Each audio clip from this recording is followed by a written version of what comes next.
Hi guys, welcome back to another video.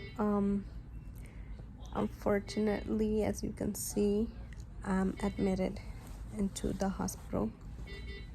I came here on Saturday night. It was unexpected. This caught me off guard.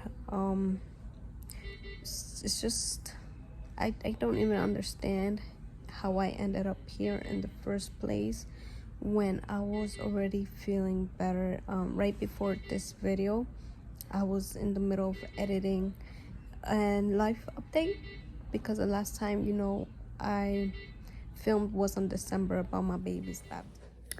Hi guys, welcome back to another video. I don't know from where to start. These past like 2 months and a half, like going to 3 months now,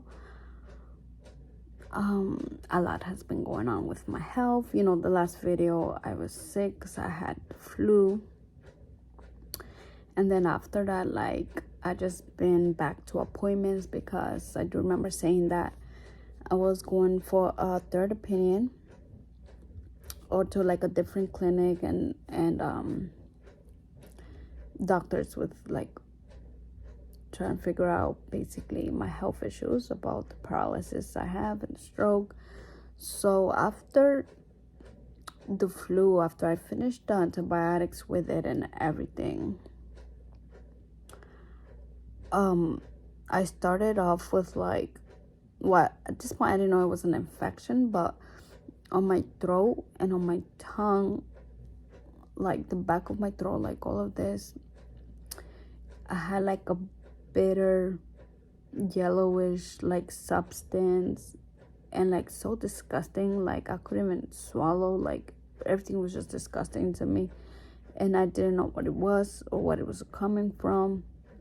I thought that I've suffered from gastritis before, and I thought it was just acid reflux and like everything, because like spitting up, it was crazy. So I didn't think nothing of it. Like a week passed by, 2 weeks passed by, and it's still there. And then I was like, maybe I should go to the emergency room because it was annoying. It was getting to the point where like I just couldn't stand it anymore. And then I'm like, maybe like, I thought I have like a throat infection or my tongue, because my tongue will have bumps and lumps. So I was already like, going crazy off the radar, thinking like what possible things could be. So nothing. I had my neurologist appointment coming up on April, and that was March where I had the flu. So like on April, I believe, like the first week of April, I think April 7th, I go to the neurologist. My appointment was at 10 a.m. and I ended up being seen all the way to 2 p.m. Like 2:30. It was a whole day thing. It was my first time going to this neurologist and everything, and I was just waiting there. So I remember that, while I was waiting there, I got a phone call from my primary care doctor telling me that they sent 2 types of antibiotics and like medications over to my pharmacy that I had to go pick up because my blood work and my like a breathing test, they did like a breathing test where I had to like breathe into like this compartment where they sealed it and sent it up to the labs. So this lab that they did turned out that I had throat infection due to the flu, because sometimes the flu, it leaves you the antibodies running around your throat and it leads to like infection. So I had a severe infection of that. The levels were really high. And then I also had like a gastric ulcer infection on my stomach, like a bacteria that has been, also strong. And I'm here like, okay, like just saying, okay, well, getting more information about these infections. And they said that it's common due to the flu. Most patients like tend to get it and other people don't. But, anyway, so basically that's what they said. But before I went to this appointment for the neurologist on April, the day before I went for my neurologist appointment, it was because it was scheduled to be a last minute neurologist thing, right? Because the day I went to take out the passport for my children and myself, like take out my US passport, because I recently became a US citizen back on July 2022. So I have filed my US passport, and I was there at the appointment and everything, and they just called me, giving me this appointment to go the next day to see the neurologist. And I'm like, okay, yeah, I can make it, I'll go. So that's how this appointment came out to be, like, crazy, right? So then, like, when I'm there waiting and I get these phone calls about the infection, I'm worried about those infections, or I'm just like, okay, like, it was unexpected. So I was just like, okay, nothing to it and everything. And then I started, like, feeling like anxiety or like all this, because I was like, wait, like, why would they call me and especially to just go to an emergency, basically to go see this neurologist as an emergency, right? Like, you know, they were like, it's very important for you to make it, like, you should go and all that. So I was like, okay. So then, like, I guess everything started sinking in and be like, wait, like, you know, I need to go here and everything. So I went, and even though I was like so pissed, because it's like, it's ridiculous, my appointment was at 10 a.m. and I was being seen at 2 p.m. And I remember wanting to leave, and like I told the front desk, like, is there any appointment they could give me to come back, because this is ridiculous. I'm like, my daughter is about to come out at 2 p.m. like from school. At this time it was like about 1:15, and I'm like, really? And then they just told me, like, she usually takes her time with her patients and she's just like very slow and everything, that they're sorry, but they could definitely reschedule me for like the next day or the week. And then in the morning, right, they're like, we could do that. I'm like, but it's gonna be the same thing, right? Like, you're gonna give me the appointment like early in the morning, but I probably won't be seen until afternoon. So I was just mad and I was pissed. So I just told me, you know what, I just rather stay here, because I'm already here and like it's the end of the day, so let me just get this over with. And sure enough, then at 2 p.m., like, I was called in to see the neurologist, and she was a Caucasian white person, like the neurologist. And at first I came off like, you know, harsh. Like, you could see in my face that I was bothered and I was pissed for having to be in the waiting room for so long.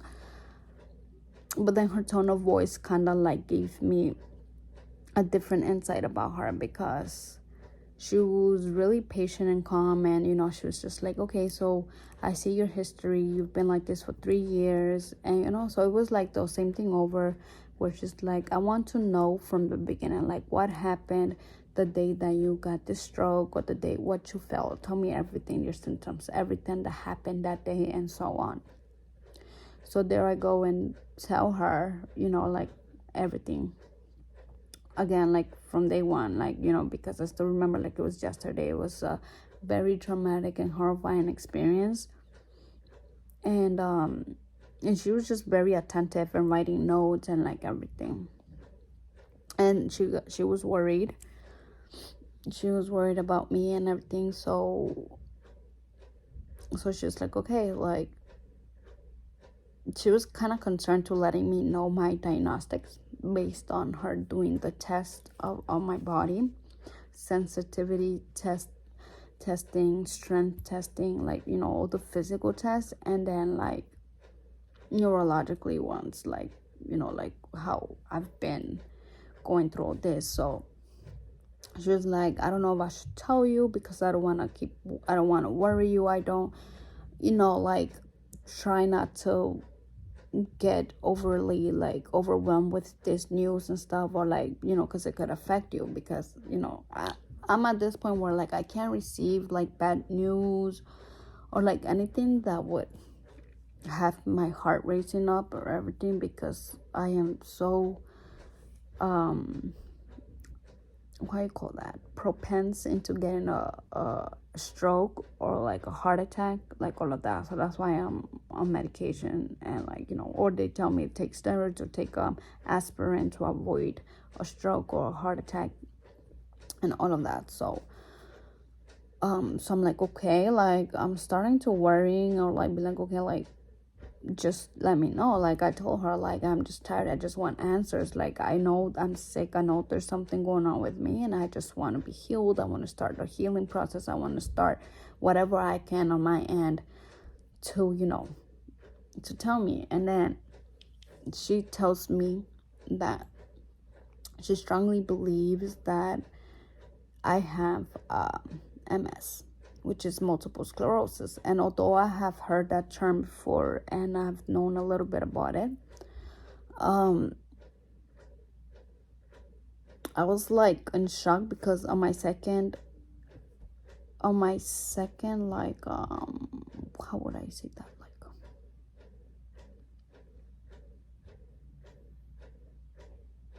on my second attempt into finding a diagnostics or going to a different opinion, they told me about MS. Those doctors also thought that I could possibly have MS, but they disruled that diagnostic because they told me, like, they did me a test, and they said if this test comes negative, because they wanted to do a lumbar puncture to verify MS, which is the lumbar puncture is where they take a liquid out of your spinal cord in your back, your lower back spinal cord, and it's this liquid that they'll test it, and then they'll see basically the intensity or how bad is the MS disease like advanced in. But they told me, we're not going to go through that painful procedure if you don't need it. If this test comes negative, then I am not going to put you through that. So so then that testing that they did before doing the lumbar puncture came out negative. So then they disruled MS. They're like, okay, like it's not MS. But this neurologist thinks and is like 95% sure that it is MS. So I was already like, okay, like, maybe it is MS. And then she said, what I have is a neurological, what is it called? Brain disease, which means that my body, like my my cells, my good cells and antibodies are like eating my good cells, like my body, my autoimmune brain disease. That's what specifically she believes that I have, which is my autoimmune, that is attacking my good cells of my brain, that's basically eating them up, and because they're confusing that they are bad cells and is attacking my neural brain, and that it's causing me to have my motor skills like drop significantly, or have all these symptoms, and it's all neurologically and all of that. So at this point, she also sees that the bacteria, where I had the phone call earlier, she's like, you also have this infection in your stomach, also a gastric ulcer that is just really bad, irritated. So she's like, all of this could cause this, like, because MS is basically not undefined, like why it happens on people. And I have done a little bit of research, but I'm not done like deeply into it, because the more I research, the more I read, the more I learn, it's even scarier. So I just, from my self-conscious and like to don't be stressed, like like to don't make myself scared more than I already are, like I am not looking. But although at that time I did, I was getting more informed. The neurologist was also explaining to me how everything works, and like it's just a matter of time, like because this brain disease, it's very silent. Like I couldn't have seen this coming, and it turns out that I've been dealing with it since age of 10, since like 10 years old. And now when I hit my 25th mark line, like my being 25 years old, where the stroke happened, or that this thing happened, it was because from the age of 10, it's been 15 years till 25. So she says it does impact, and it gets even more stronger when I go through like very stressful nights, or like stressful times, anxiety, depression, like all of that. It's all in my it attacks my brain and neurologically. So that's what she said that could happen. And then I asked her, I'm like, could this have also like come out like because of childhood trauma, like being in my broken home. Like my mom is a very like narcissistic person. Like I do have family members that are very narcissistic, so growing up in that environment and that violence and raising up the way I raised up and going through so much trauma as a child and witnessing, sexual abuse and all of that, I'm like, this could cause that to have this. And she's like, yes, definitely, yes, especially with children and kids, because parents normally, or at least in those times, like weren't fully aware of how much trauma a child could carry, like how children go through depression without even knowing or showing anything of it, so I did ask her, like, okay, so is this because, like, deep down, like, you guys, like, I've known that the way I am, or the way I'm an adult and have all these insecurities and have all these issues and anxiety and all this is because of my mother. My mother caused me to be this. And I even, like, I don't blame her anymore, but I kind of, like, got relieved in the sense of, like, I am like this because my mother put so much pressure on me. Like, the way that my mother is a narcissistic person, I'm like, this is the outcome, without her even knowing as well, like without even her like seeing that how much pain and hurtful she is could cause me to be like this. So at the beginning, I've always known, I'm like, oh, it's because like everything I've been through, like my mom and all of that. Like I've always known that she majority of the part has a great big part on that, or in in my sickness now, or like the way I am and stuff, because I was always a submissive person with her. She was such a manipulator. She still is until this day, and I don't have like a healthy relationship with her.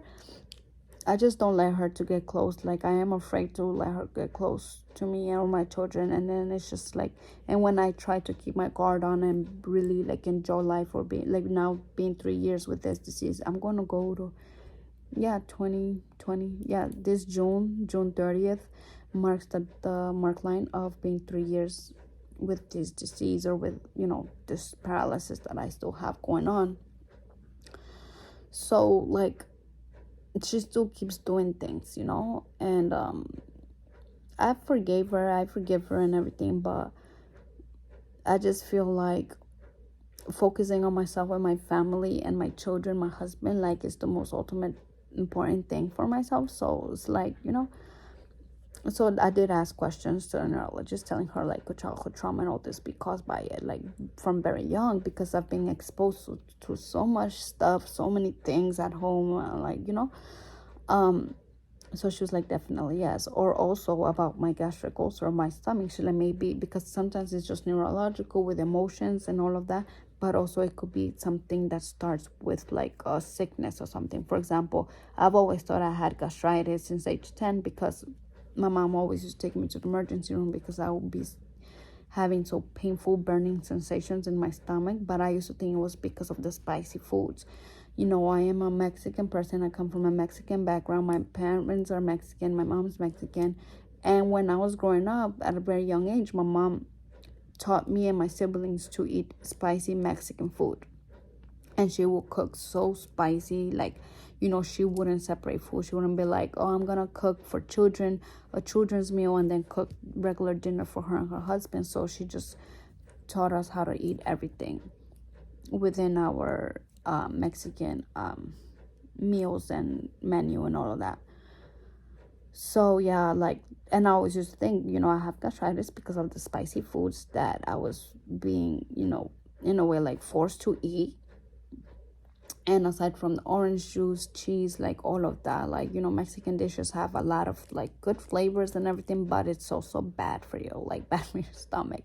So this time I'm like, okay, well, I have gastritis since age 10. But she said, yeah, I could have started with something medically, and that eventually leads up and piles up into becoming so neurological and motor skills and all of that. So I'm like, okay.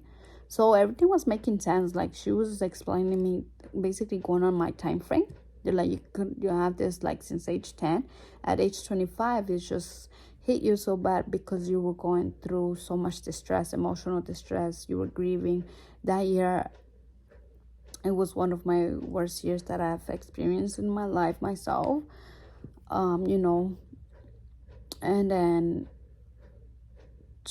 I also asked, I'm like, I just gave birth to my third child. After having this paralysis, I was able to get pregnant, and then I delivered my baby. And that was always like, it's still in the back of my mind, like saying, basically waiting for an attack on my body, like how it's gonna affect me. So I asked her, like, being pregnant or just giving birth recently, I just gave birth recently after this paralysis, how is that affecting my body, or how bad could that, like, really affect me? And then she told me, like, being pregnant is the most basically healthiest I could ever be with my autoimmune system, with my immune system, because my body is recognizing that I have a child in my womb, like there's a fetus in my body. So automatically my brain and my cells, like, send a message of like, okay, there's a baby inside, like we need to protect the baby, build up more pumping blood, like good cells, like everything, like basically protected. So my autoimmune, bumps up into being the healthiest. And then she said, but the problem and the issue comes with, once the baby comes out, once you deliver the baby, your autoimmune is basically drained. It drops drastically because with losing blood work at birth, birthing itself is like a whole process that you need a lot of recovery. You need to build your defenses up again, all of that. So she's like, the problem is that once your brain recognizes that there's no baby, it just collapses. Like it could just collapse and it could be fatal, which that happened on my second pregnancy. Being through that pregnancy, so much stress because my baby, I was high risk of miscarriage. And then that year, a lot was going on. My husband was unemployed for like a little bit over a year, and then we ran up all our savings. I sold my car. I moved out of state to come to New York State because I had a better support system. And like it was just a lot of changes, like so much. And then, like, to top it off, like, I give birth. My baby's a cluster feeding baby. She didn't nap throughout the daytime. So I was drained, like, emotionally and physically drained. It was just too much on me. It was too much on my plate. COVID happened. I couldn't receive as much help as I would have if we wouldn't have to be in quarantine. Luckily, I guess the only good thing that happened at that time was that my husband was able to be employed right on the, like, his work day started March 9 of 2020, where he got employed, and he's still employed on that same security company, and like it's been very good since. And like that was, I guess, the only good thing that happened on that year 2020. And then I would like FaceTime my grandma up in Mexico and my family, and then they met my baby, my second child. And then like 2 months later, my grandmother passes away due to stroke. She went through a stroke and she passed away, and that was just the last draw, like that just built me up emotionally, like after that. And I was dealing with postpartum depression before that. So like when my grandma passes away, like it was just too much, which June 30th will be her, she passed away on June 27th. So like today's June 21st. So in 6 days is her 3-year anniversary of her passing away. And June 30th was her burial date. So that's why on June 30th, I believe the stroke attacked, or it happened at that time, because I was just basically, like, to me, mentally and emotionally, it was like, okay, this is her burial day. Like, okay, she's going to be 6 feet on the ground now. Like, this is it.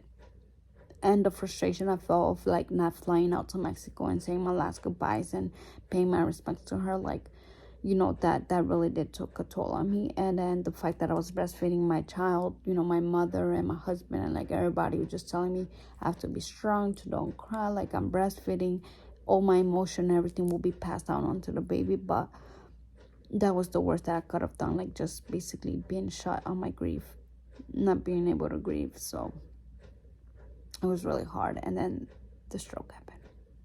because I just feel like it was too much pressure on myself, on my body, on my brain. So my body just like kind of like shut down and gave up.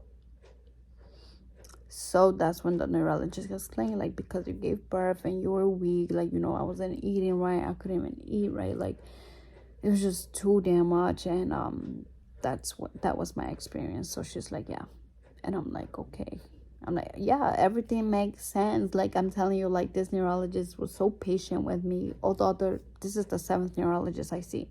The 6 of them before her basically would tell me that it's psychological, that my symptoms are all psychological, and like I'm somehow making my brain do this type of things, because like I'm kind of like controlling my brain, that it doesn't exist, that it's all a fantasy, and that apparently I needed to stop making my brain like do these kinds of things. And I'm like, how am I making it? Like, I don't want to be like this. Like, I don't want to feel the numbing, the tingling, things falling out of me, like breaking dishes and everything, because I just don't have the strength. I had to learn to write again, like keep up my movements.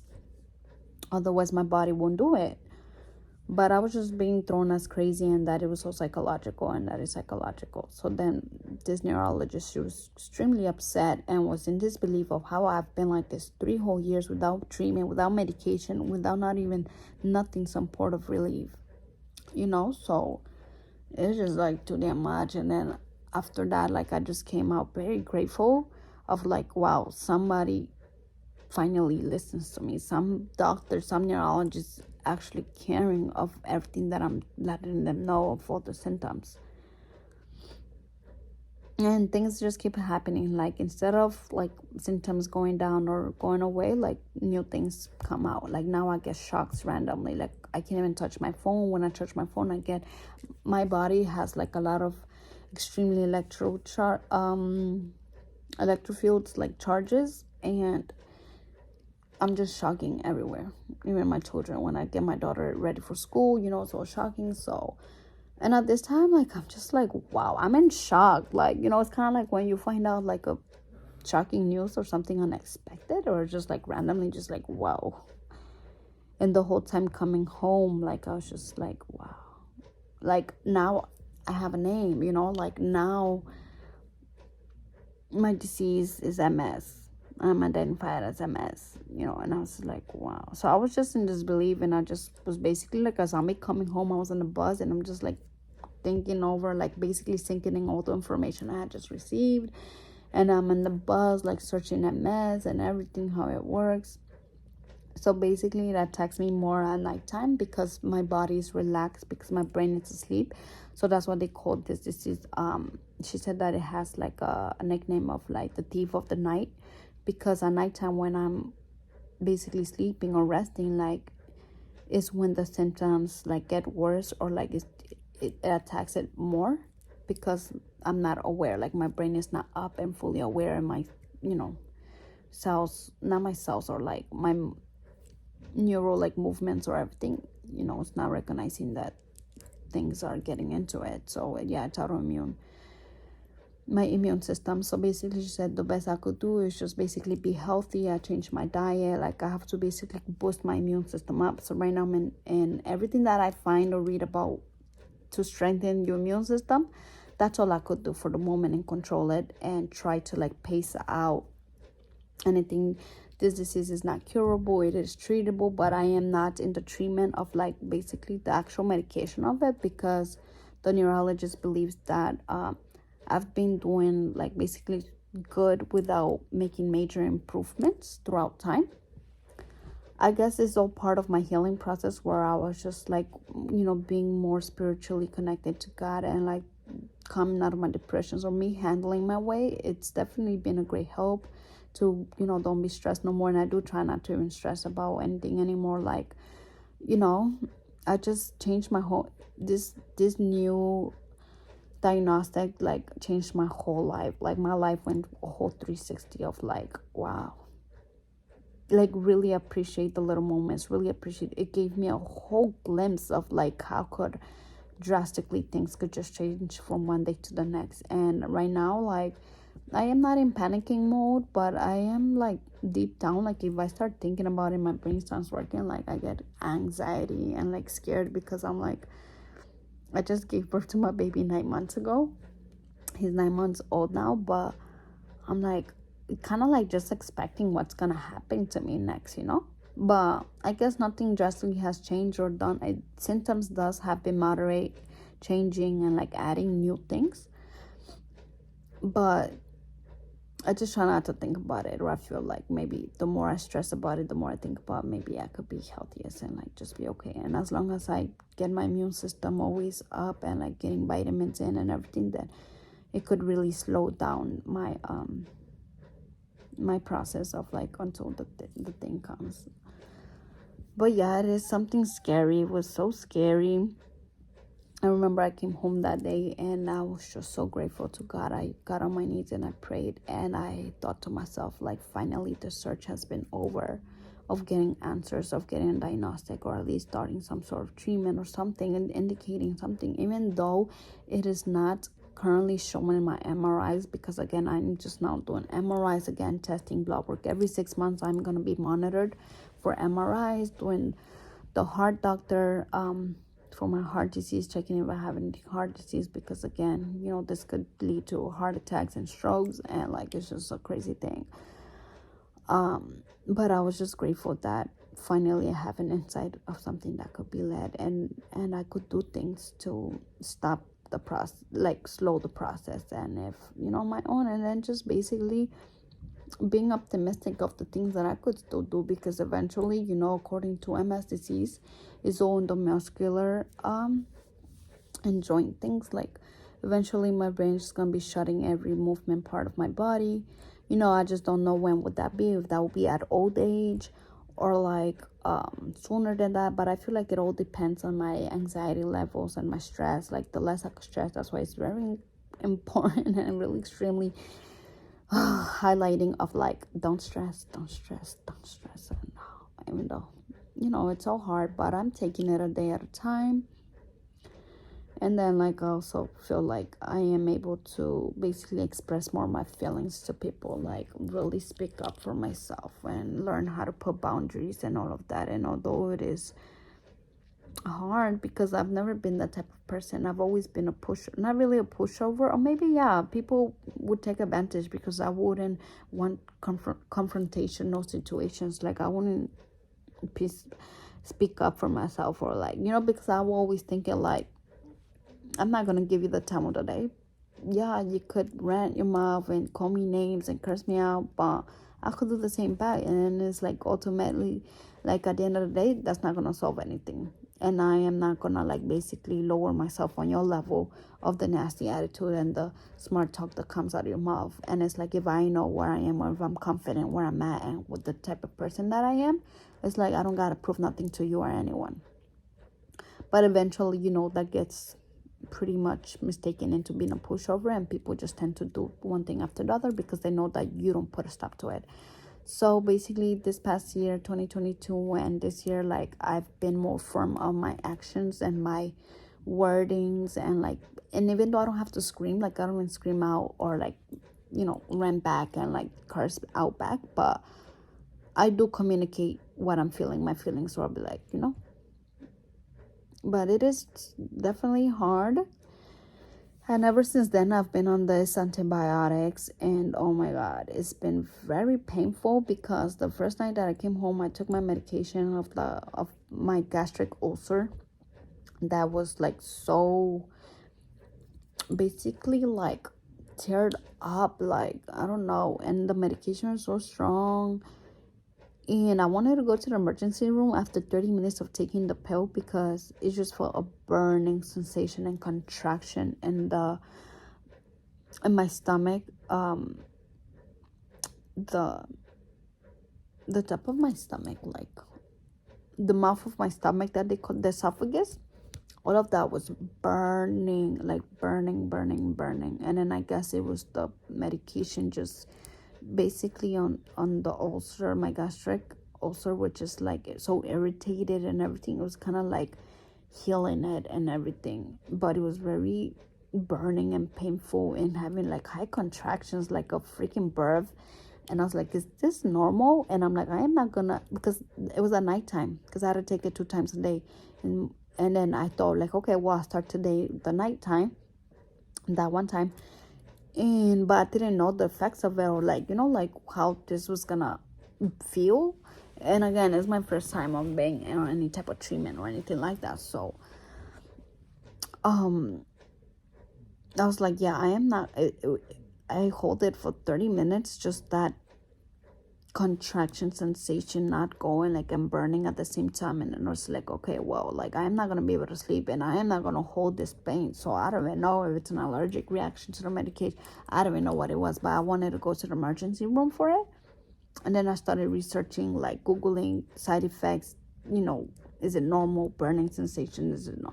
And everything was like, yeah, it was on the range of normalities and stuff. So I didn't end up going to the emergency room because it was night, and I'm like, I do not want to have, wasting my time up in the the hospital, and they're not even gonna give me nothing. And then my babies were here. I was like, oh my god, let me just like write this out. And I did. But then later I started switching, like, and then it's a metal tasting. Oh my god, so strong. Metal taste in your mouth, in your tongue, everything, even the food. Oh my god, it was just so horrible. And it was for 2 weeks. And I'm like, thank god it's only for 2 weeks, because imagine, like, I'm like, I wouldn't be like this for a forever treatment, or like a month, a 3-month treatment. It would have been crazy.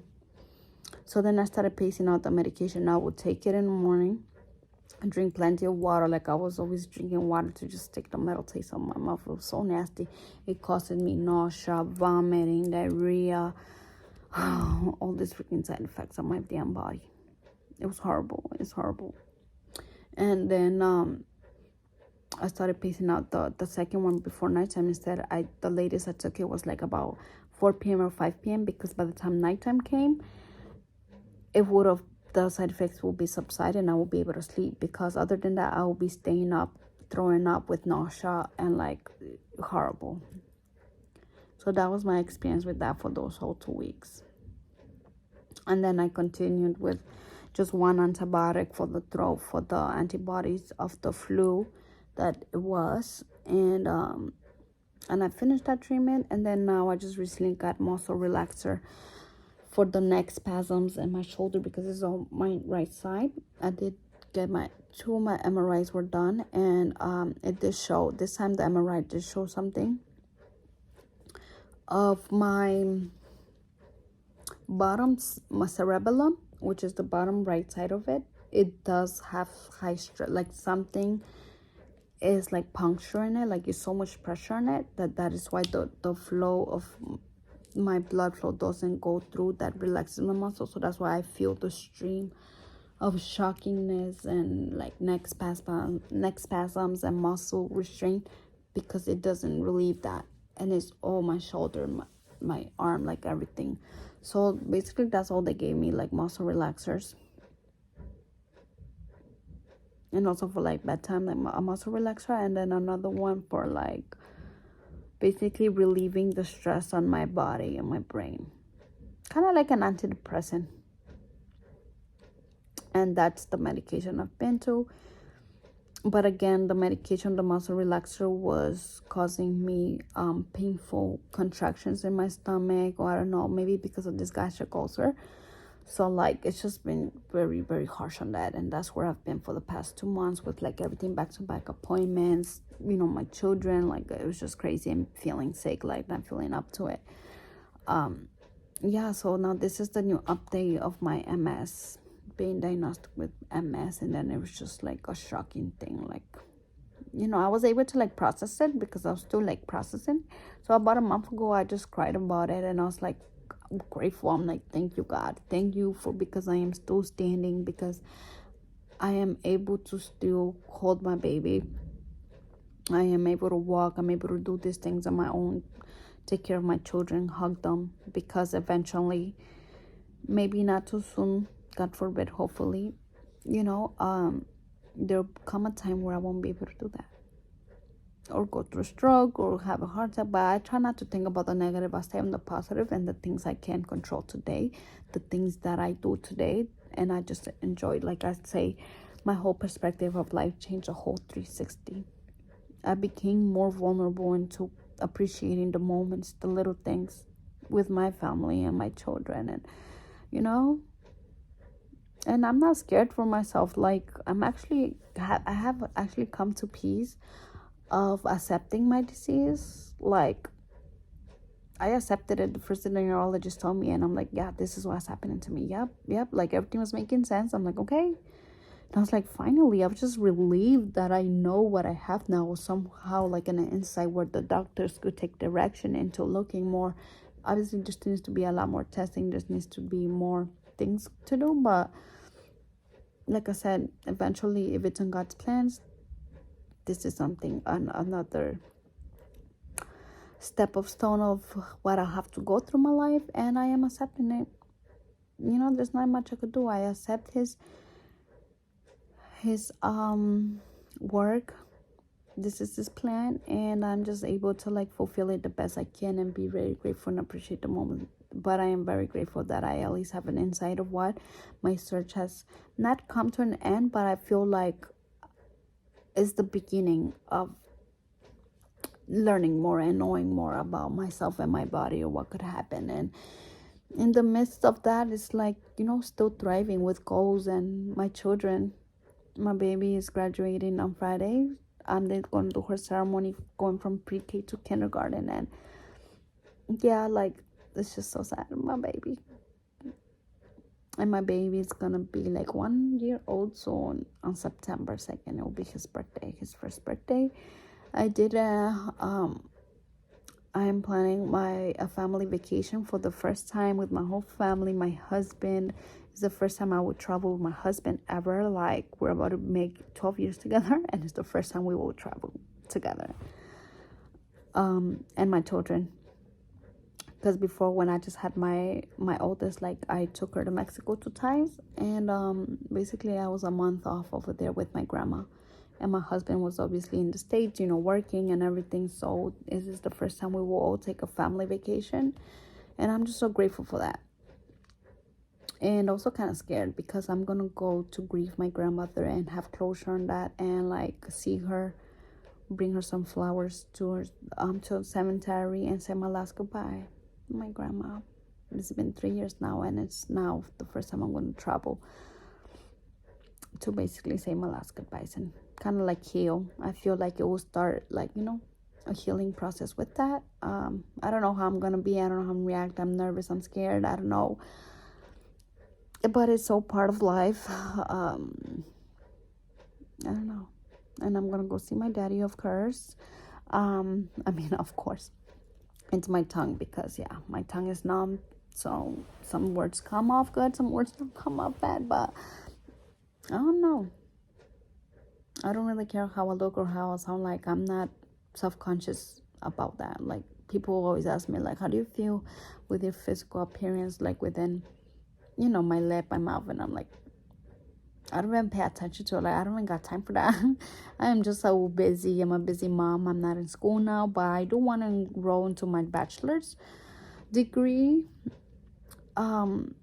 It's been a lot of planning. Like, a lot of good things have come in my life, opportunities of job placement and all of that, but I'll get that into it in another video. For now, that's just an update of my little life, and especially with my health, like finally seeing the face of a diagnostic with MS and my babies. And yeah, so I'm very excited. It's been a 1 year anniversary since my wedding last year. June 18th on Father's Day was my wedding anniversary of my church celebration wedding, my church wedding, my religious wedding. And I was also grateful for that. And it's just like, wow, it's been a whole year. What a year. I feel like this year has ended already. It went by so fast, and a lot of things happened. You know, my baby's graduating. I'm gonna go to a family vacation. You know, making the efforts to basically have a good time and like just be stress free and relax and enjoy life. And like, who knows? after this trip, maybe it will take another like time into going back to a family trip. All of that, just there's a lot of good planning. I don't know. Oh, I got my nail tech certification certificate. I did my course and I have it. I will be uploading content. I have my TikTok. If you want to go follow my TikTok and see my post on it, it's envy_Angie_nails with the Z at the end. And that's my TikTok and my contact. Also, my Instagram, my nail page Instagram is envious_Angie_nails. And yeah, I'll be doing that. I also been planning to like record for YouTube, like a nail set or something, or even doing my own nails because I need to do a refill on these.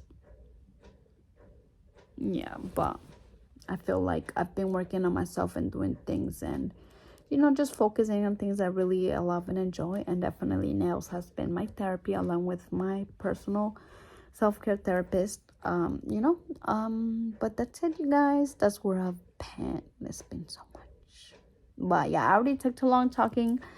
Like always, I already have 45 minutes in. Thank you so much for listening and being patient. Please don't forget to subscribe, like, comment, share my videos so I could reach out more people and inform them about my autoimmune disease of MS. And generally it goes from the age 15 to age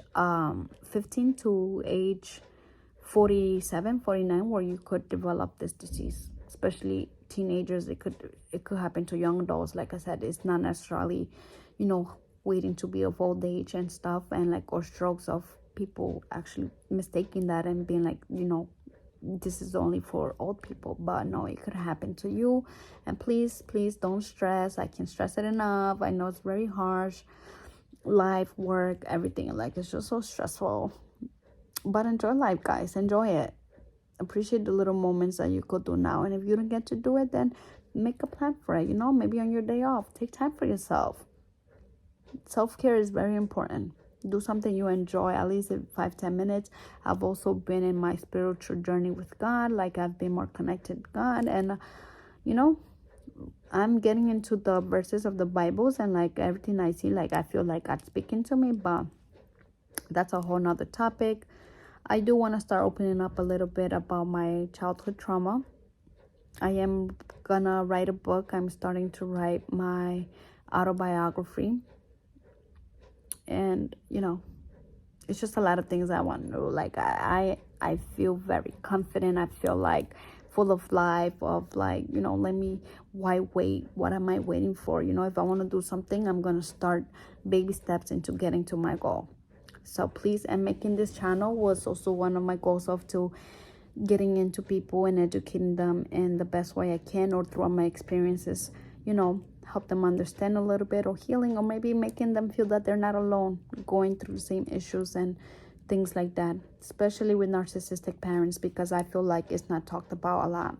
It's always your partner, things like that, and but definitely not the parents. And then you come with the family of like saying like, but yeah, but it's your mother, yeah, but it's your father, you gotta love them, you gotta forgive them. And I'm not saying not to forgive them, not to love them, but it's okay to keep a distance. It's okay to be like, if it's painful, if it hurts, you are entitled to save your own person and choose not to keep being hurt again. It's your choice. And especially when it comes to your children and like not wanting them to be around that type of environment, it's also valid to be like, I don't want them to get influenced by it, or I don't want them to see this type of behavior, or that it's okay.